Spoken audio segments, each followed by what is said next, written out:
वो काला एक बांसुरी वाला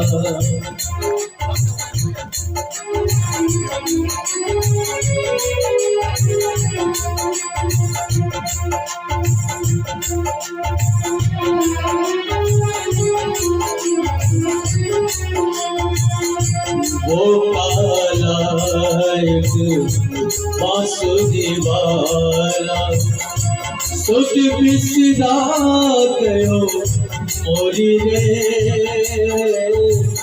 सुध बिसरा गयो मोरी रे। माखन चोर हो नंद किशोर जो, माखन चोर जो नंद किशोर जो। कर गयो मन की चोरी रे, सुध बिसरा गयो मोरी रे। वो काला एक बांसुरी वाला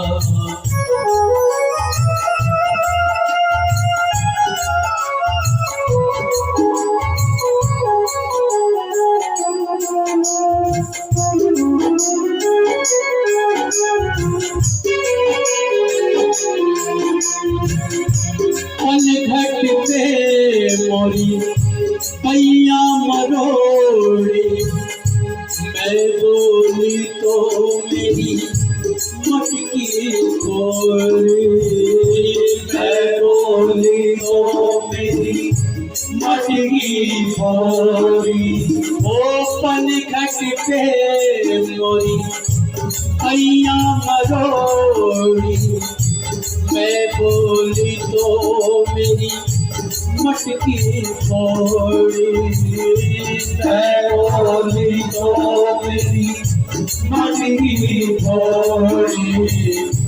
पैया पढ़ो करूं विनती मैं पर, पैया पढ़ो करूं विनती मैं पर।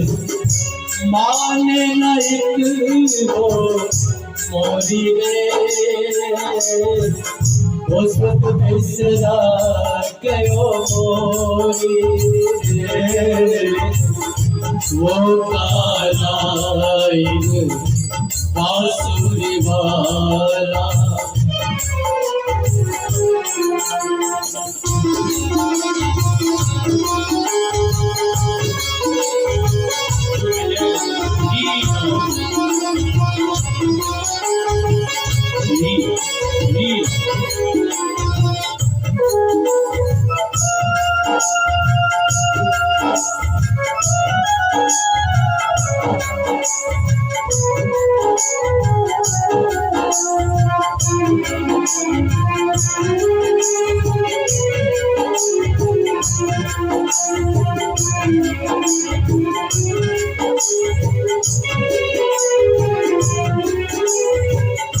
छुप गया वो एक तान सुना के, छुप गया वो एक तान सुना के। कहा गयो एक बाण चला के, कहा गयो एक बाण चला के। वो छुप गए वो एक कान सुना के, कहा गयो एक बाण चला के, कहा गयो एक बाण चला के। गोकुल ढूंढा मैंने मथुरा ढूंढी, गोकुल ढूंढा मैंने मथुरा ढूंढी, कोई नगरिया न छोड़ी रे, सुख बिसरा गयो मोरी,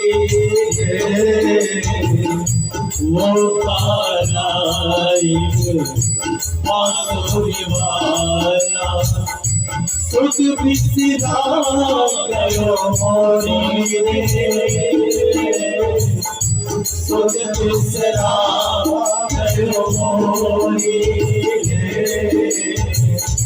मौतन चोर हो नंद किशोर हरि गयो मंदिरी चोरी रे, सुख बिसरा गयो मोरी रे, बिसरा गयो सुख बिसरा गयो मोरी रे, सुख बिसरा गयो मोरी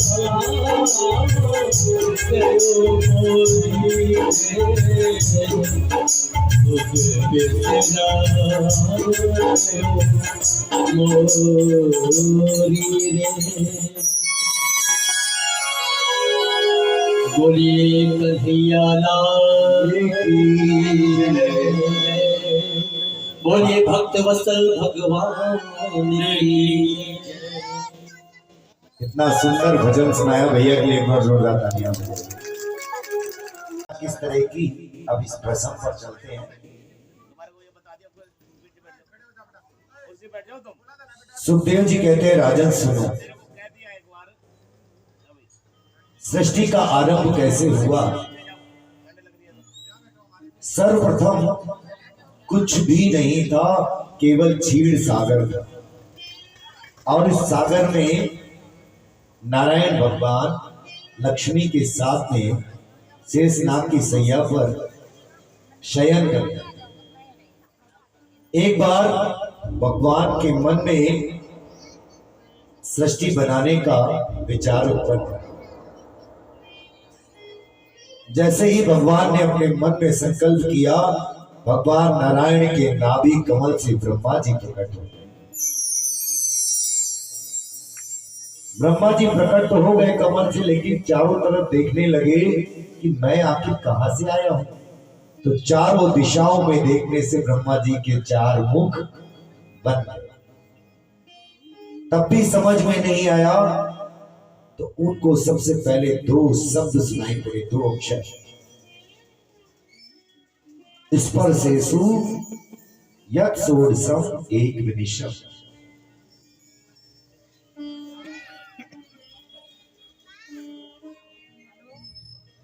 दो शब्द सुनाई पड़े ब्रह्मा जी को, ता और पा। अब दोनों को मिलाओ तो क्या बनता है, तप। ब्रह्मा जी आप तप करो, तब आपको पता चलेगा कि आपकी उत्पत्ति कहां से हुई। कई हजारों वर्षों तक ब्रह्मा जी ने तपस्या की, तब जाके भगवान नारायण ने उनको दर्शन दिए। ब्रह्मा जी कहने लगे, आदेश कीजिए प्रभु। नारायण कहने लगे, ब्रह्मा जी जाओ सृष्टि की रचना करो। ब्रह्मा जी कहने लगे, प्रभु ये कलयुग का मनुष्य छोटा सा भी कुछ काम कर देता है तो सबसे पहले कहता है कि मैंने किया, और कोई काम बिगड़ जाए, हे भगवान तूने क्या कर दिया। कुछ भी करता है तो मैंने किया, और बिगड़ गया तो हे भगवान तूने क्या किया। और आप तो मुझसे सृष्टि की रचना करने के लिए कह रहे हो, मेरे अंदर कितना घमंड आ जाएगा। तब सर्वप्रथम नारायण ने ब्रह्मा जी को चतुर्श्लोकी भागवत सुनाई।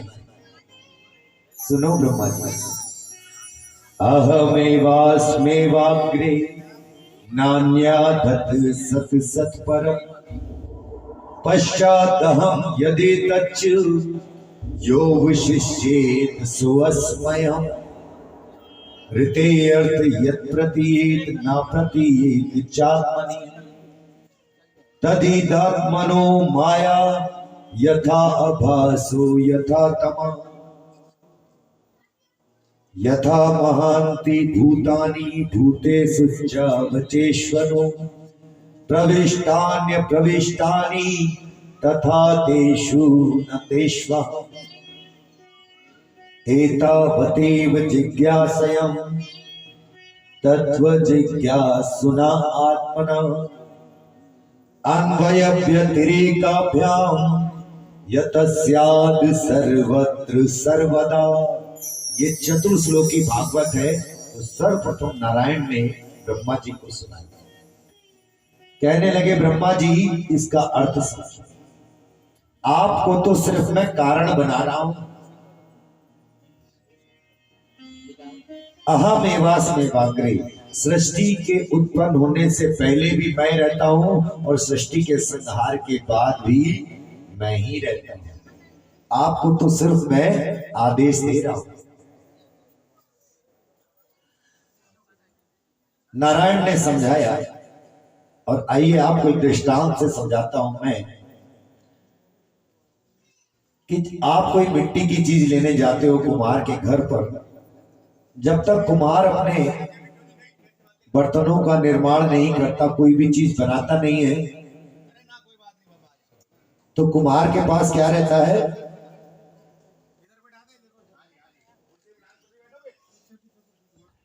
कुम्हार के पास क्या रहता है? किससे बनाता है वो अपना सामान? मिट्टी से। और आप लोग, यदि आपको कुछ लेना है, मान लो सुराही, घड़ा, तो आप लोग क्या कहते हो जाके कुम्हार से? मुझे घड़ा चाहिए, सुराही चाहिए, दिया चाहिए। ये तो नहीं कहते कि मुझे मिट्टी दे दो, है ना? यही कहते हो ना नाम लेके। और दूसरे भाव से समझिए कि मान लो मैं आप में से किसी माता बहन को एक सोने की ईंट दे दूं, वैसे दूंगा नहीं, मेरे पास भी नहीं है, मान लो कि मैंने आपको दे दी, तो उसको क्या बोलोगे आप? सोना। सोना बोलोगे ना। लेकिन माताएं बहनें कहां रुकने वाली ईंट से? वो कहेंगी इस ईंट को क्या सर पे मारूं? तुरंत सुनार के पास जाएंगी और कहेंगी भैया इसको पिघला के इसके गहने बना दो। और जब आप गहने लेके आओगे तो उसके नाम बदल जाएंगे। उसके नाम हो जाएंगे मांग टीका, कंगन, अंगूठी, चैन। और यदि उन सबों को फिर से पिघला दो तो फिर वो क्या बन जाएगा? सोना।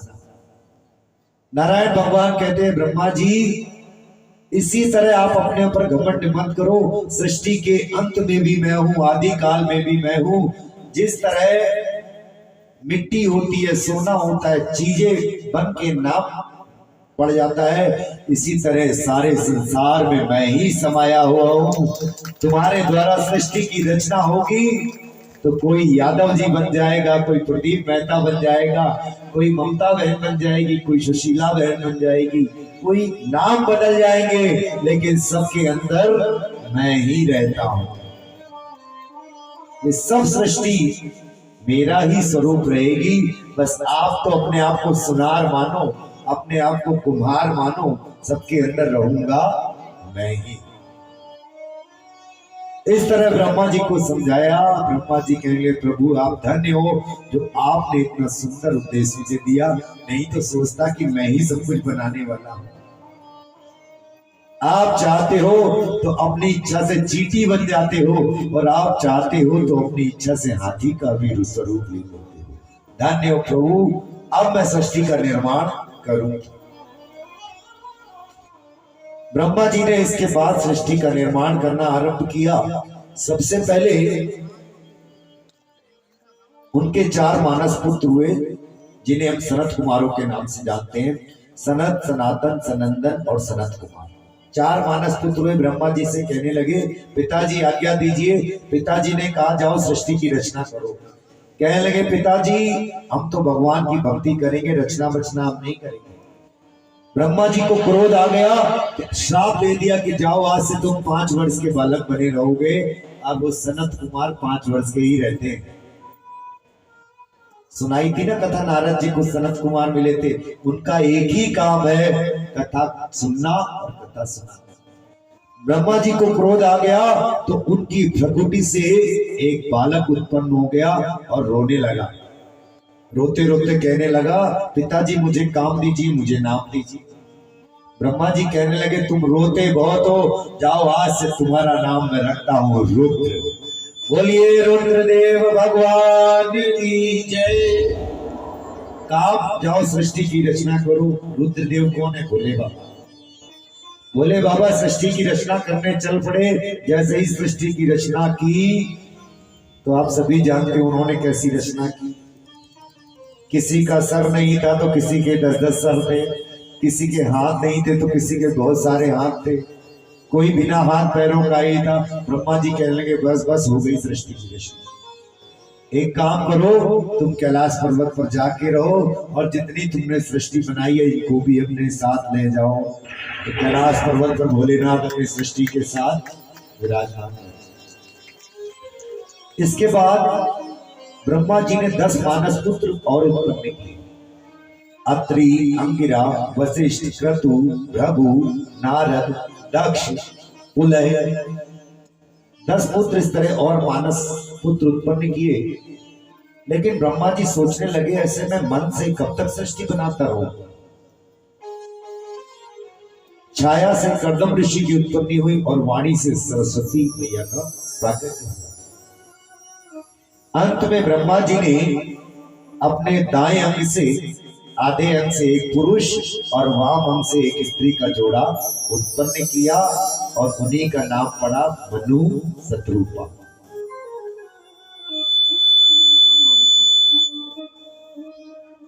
दोनों ने आज्ञा मांगी। ब्रह्मा जी कहने लगे, अब तुम दोनों जाओ और मैथुन क्रिया से सृष्टि का विस्तार करो। दोनों आगे गए सृष्टि का निर्माण करने के लिए, संतान उत्पन्न करने के लिए। लेकिन वापस आ गए ब्रह्मा जी, हम संतान की उत्पत्ति कहां करें? बोले क्यों? कहने लगे, पृथ्वी को तो हिरण्याक्ष नाम का दैत्य उठा के ले गया है समुद्र के अंदर। ब्रह्मा जी सोचने लगे, विचार करने लगे क्या किया जाए। तभी उनको छींक आ गई और उनकी नसिका से एक सूकर का बालक उत्पन्न हो गया और देखते ही देखते विशाल काय शरीर धारण कर लिया। बोलिए भला भगवान की जय। एक प्रश्न किया था ना सौनक आदि ऋषियों ने कि भगवान ने कितने अवतार लिए, तो आप कथा सुनते जाएंगे, भगवान के अवतार भी होते जाएंगे। बड़ा अवतार ले लिया भगवान ने, समुद्र में गए, हिरण्याक्ष का वध किया और दांतों से अपने दंतों पर पृथ्वी को लेकर आए और स्थिर कर दिया। इसके बाद मनु शत्रुपा ने मिलकर सबसे पहले 5 संतानों की उत्पत्ति की। उसमें 3 कन्याएं हुई और 2 पुत्र हुए। और आज की कथा इन 5 की संतानों की ही चलेगी।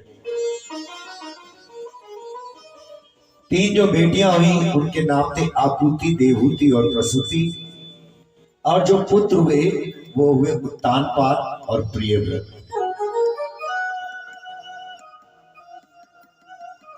बोलिए राधे राधे। राधे राधे।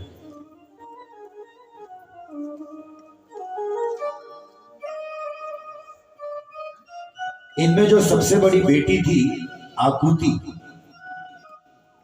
उसका विवाह मनु महाराज ने रुचि नाम के प्रजापति के साथ करवा दिया।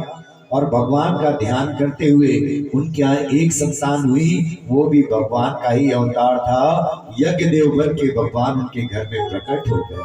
बोलिए यज्ञ देव भगवान की जय। अब जो दूसरी बेटी थी मंजली वाली देवहूति, उसका विवाह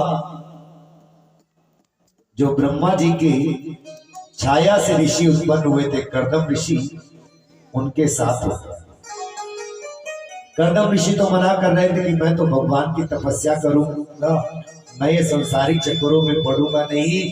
तो भगवान से प्रसन्न होकर कहने लगे, कर्दम जी आप सृष्टि का विस्तार कीजिए, आपके घर में पुत्र बन के स्वयं आऊं।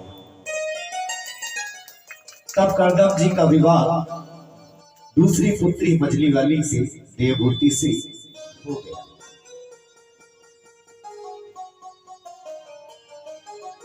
भगवान ने कहा था इनके घर पुत्र बन के आएंगे, लेकिन पुत्र तो इनके घर हुआ नहीं और बेटियां हो गई 9 बेटी हो गई। और इन 9 बेटियों का विवाह मैंने आपको श्रवण कराया। ब्रह्मा जी के 10 पुत्र हुए थे नारद जी के साथ में। तो नारद जी को तो श्राप मिला था कि कहीं एक जगह ठहर नहीं सकते। नारद जी कहीं चले गए थे, बचे 9 पुत्र। तो ब्रह्मा जी के 9 पुत्रों से इन देवहूति की 9 बेटियों का विवाह संपन्न हो गया। और ऐसी वैसी बेटियां नहीं थी, आपको बताऊं। मारीची नाम के ऋषि से कला का विवाह हुआ। अत्रि नाम के जो मुनि थे उनसे हुआ सती अनसुईया का विवाह। अनसुईया भी इनकी 9 पुत्रियों में एक पुत्री थी। अंगिरा का श्रद्धा के साथ हुआ, पुलत्स का मेघू के साथ हुआ, पुलय का गति के साथ हुआ। इस तरह सभी ऋषियों के साथ 9 बेटियों का विवाह हुआ। और अनसुईया की कथा तो आपने सुनी होगी। तीनों भगवानों को बच्चा बना दिया था दूध पीते हुए, है ना। इतनी पतिव्रता थी। नारद जी ने तीनों देवियों से जाके कह दिया।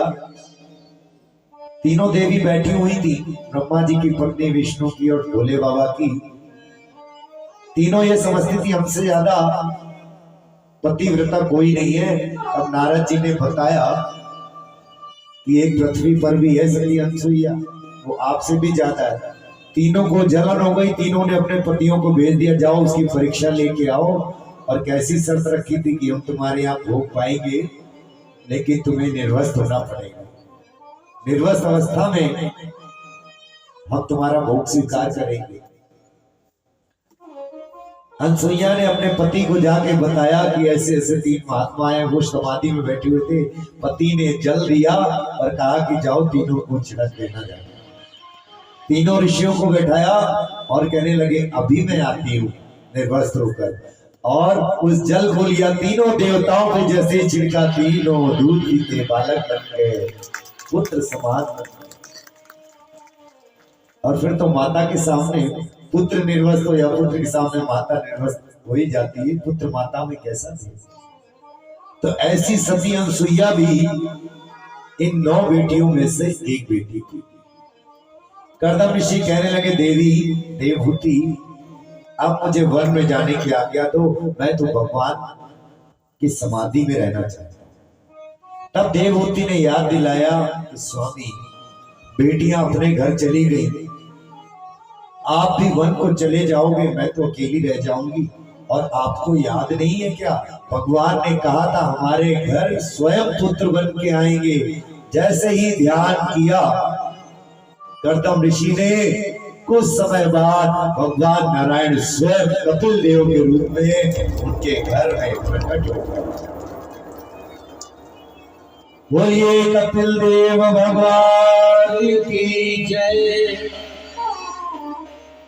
सुखदेव जी कहते हैं राजन, यहां से बहुत सुंदर कपिल देवहूति संवाद आरंभ होता है। कर्दम ऋषि तो वन की ओर चले गए, घर में केवल रह गए मैया और बेटा।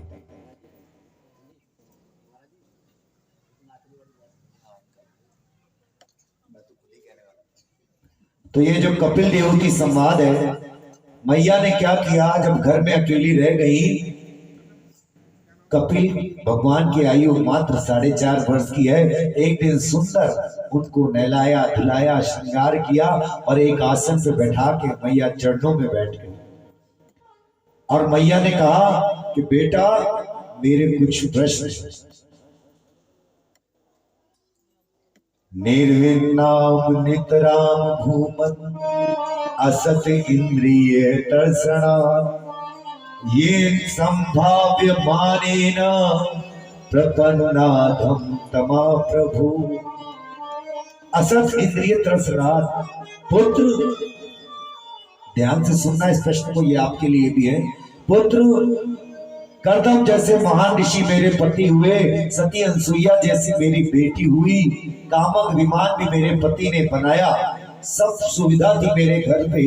लेकिन बेटा एक बात बताओ, ये मन अशांत क्यों रहता है? मन में इच्छाएं क्यों जागृत होती है? ये बंधन किसका है? भगवान में मन लगता क्यों नहीं? बंधन आत्मा का है या शरीर का है। आज तुम अपने ज्ञान की कुल्हाड़ी उठाओ और मेरे अज्ञान के वृक्ष को काट गिराओ। तम त्वाम गताम शरणम शरण्यम स्वभृत्य संसारो अतरो कुठारम। मैं तुम्हारी शरण में हूं पुत्र। बस मैं सबसे ज्यादा यही जानना चाहती हूँ कि ये बंधन किसका हो। कौन कौन जानना चाहता है? आप सभी जानना चाहते हो। और ये प्रथम कपिल देवहूति संवाद है। इतना अच्छा संवाद मुझे लगता है। इन्हीं संवाद में आपको जो मैंने कल कहा था कि गुरु यदि बनाया जाए तो किसे बनाया जाए, ये बात भी आएगी। लेकिन उससे पहले एक भजन कर लेते हैं और भजन के बाद इस प्रसंग में चलेंगे। और एक बार अपने अपने स्थान पे आप खड़े हो जाइए मेरे कहने से, क्योंकि मेरे घुटने दर्द कर रहे हैं। आप खड़े हो गए तो मेरे ठीक हो जाएंगे, है ना। और आइए मिलके सभी पहले भक्ति में डूब जाते हैं, उसके बाद बहुत सुंदर कपिल देवहूति प्रसंग सुमन करेंगे। बोलिए बाके बिहारी लाल की जय।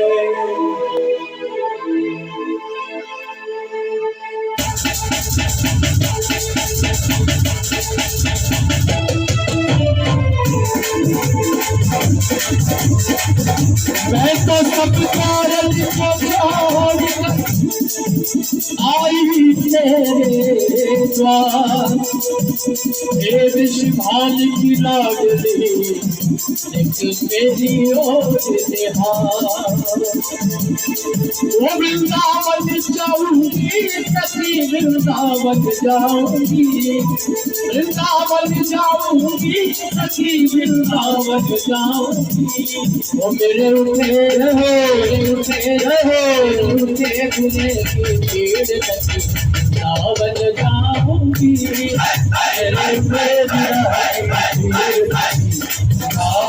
जाऊंगी, वृंदावन जाऊंगी सखी वृंदावन, वो वृंदावन जाऊंगी सखी वृंदावन जाऊंगी। मेरे उठे मेरे उठे मेरे उठे की भीड़ सखी वृंदावन जाऊंगी। मेरे उठे विराजी भीड़ सखी वृंदावन जाऊंगी। एक बात बताओ माताओं बहनों, ये आगे वाली कोई वृंदावन जाना है, ये पीछे वाली क्यों खड़ी है? पीछे वाली क्या सोच रही है? आगे वाली तो जा ही रही है, हम क्यों जाए? ये पीछे वाली बहन नहीं जाना चाहती क्या? अच्छा वो कह रही है हम पैदल नहीं जाएंगे, बस से जाएंगे। आप लोग बस से जाओगे, लेकिन बस तक तो चल के जाना पड़ेगा। एक बार जितनी भी है सभी कान्हा के वृंदावन धाम में चलते हैं। आइए मिलकर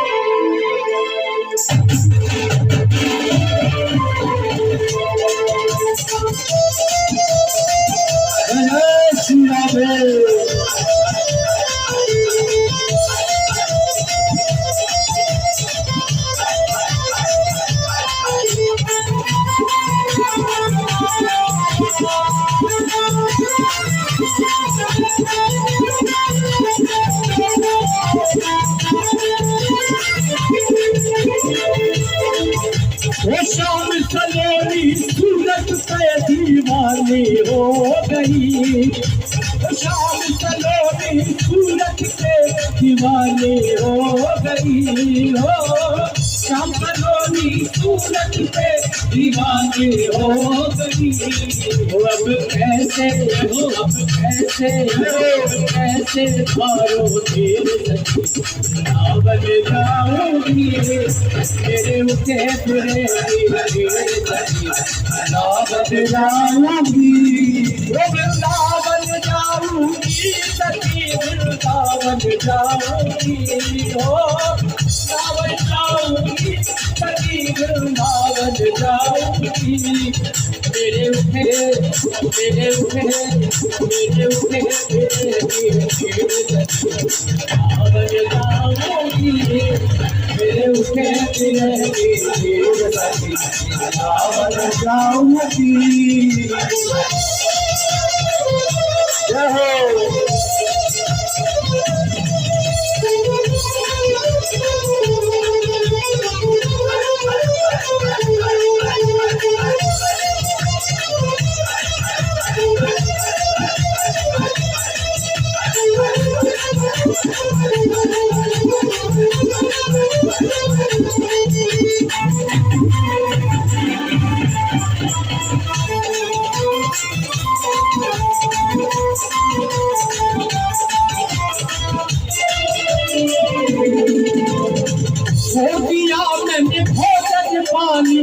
शाम की याद में हो, छोड़ दिया मैंने भोजन पानी शाम की याद में, वो छोड़ दिया मैंने भोजन पानी शाम की याद में, हो छोड़ दिया मैंने भोजन पानी शाम की याद में। ओ मेरे नैनन रहो, नैनन रहो, नैनन बरसे सावन जाऊंगी, ओ मेरे नैनन बरसे तीर सखी सावन जाऊंगी।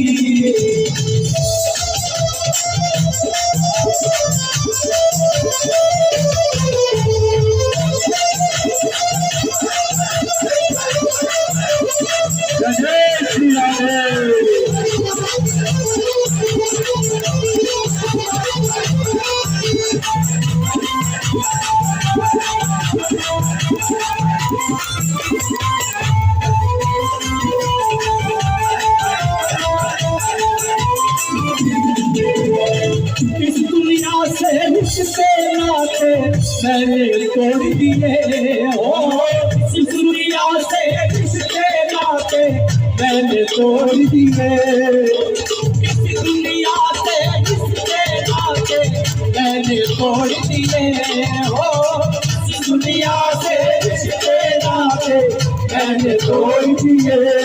वो तुझे कैसे कैसे दिखाऊं तेरे सखी सावन जाऊंगी, मेरे उसे बिना तेरे सखी सावन जाऊंगी, मेरे उसे बिना तेरे सखी सावन जाऊंगी, मेरे उसे बिना तेरे सखी सावन जाऊंगी।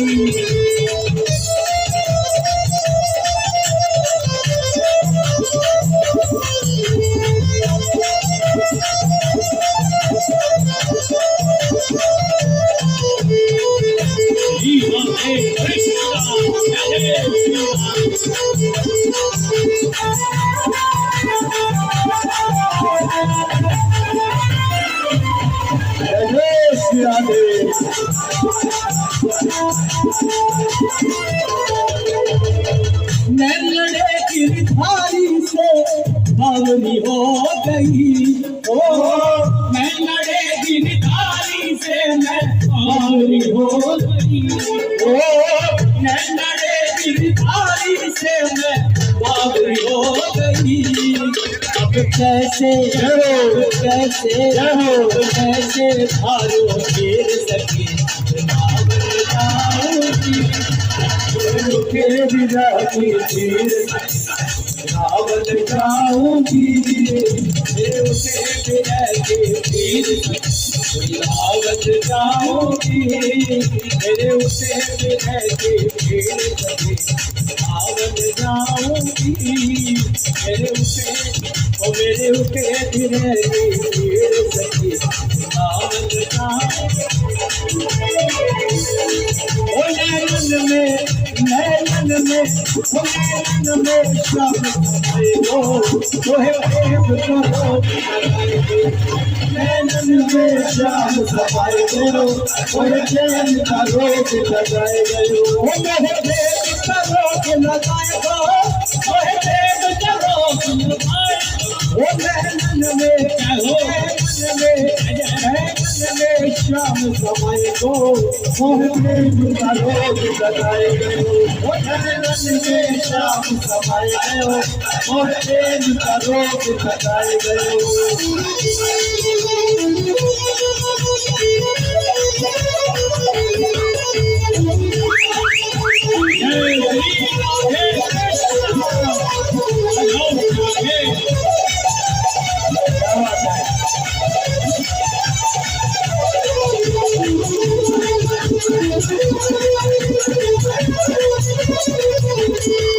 लुट जाऊंगी शाम तेरे कन पे, लुट जाऊंगी शाम तेरे कन पे, लुट जाऊंगी शाम तेरे कन पे लुट जाऊंगी शाम तेरी भटकन पे लुट जाऊंगी शाम तेरी भटकन पे लुट जाऊंगी शाम तेरी भटकन पे मेरे कैसे रहो कैसे हो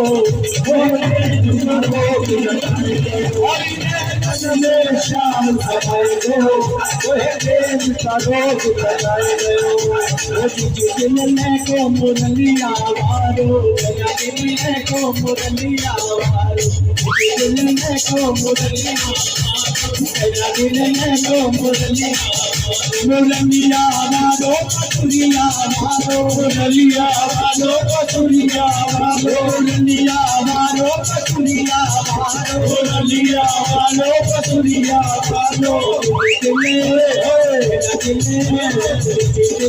को मुरलिया वारो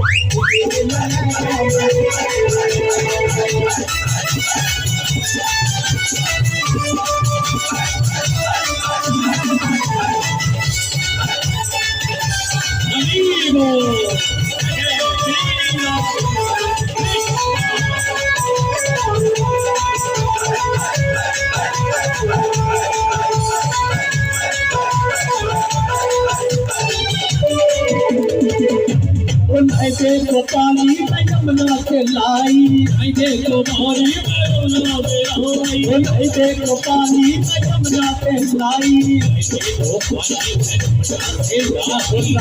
को पानी मैं यमुना से लाई ऐसे को पानी मैं यमुना से लाई होते पहले लाई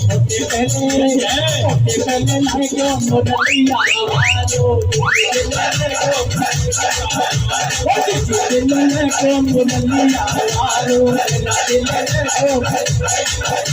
मुरलिया वारो कतुरिया वारो मुरलिया वारो कतुरिया वारो मुरलिया वारो कतुरिया वारो मुरलिया वारो कतुरिया वारो दिल को मुरलिया वारो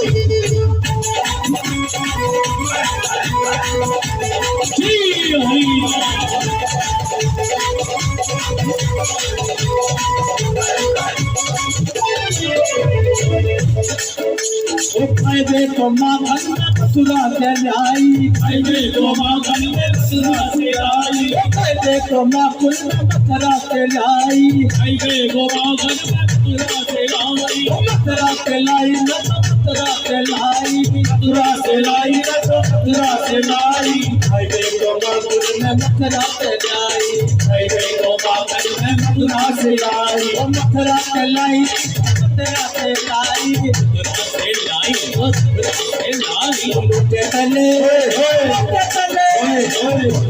खाए को मुरलिया वारो दिल में मुरलिया वारो दिल में मुरलिया वारो दिल में मुरलिया मुरलिया वारो कतुरिया वारो मुरलिया वारो कतुरिया वारो मुरलिया वारो कतुरिया वारो मुरलिया वारो कतुरिया वारो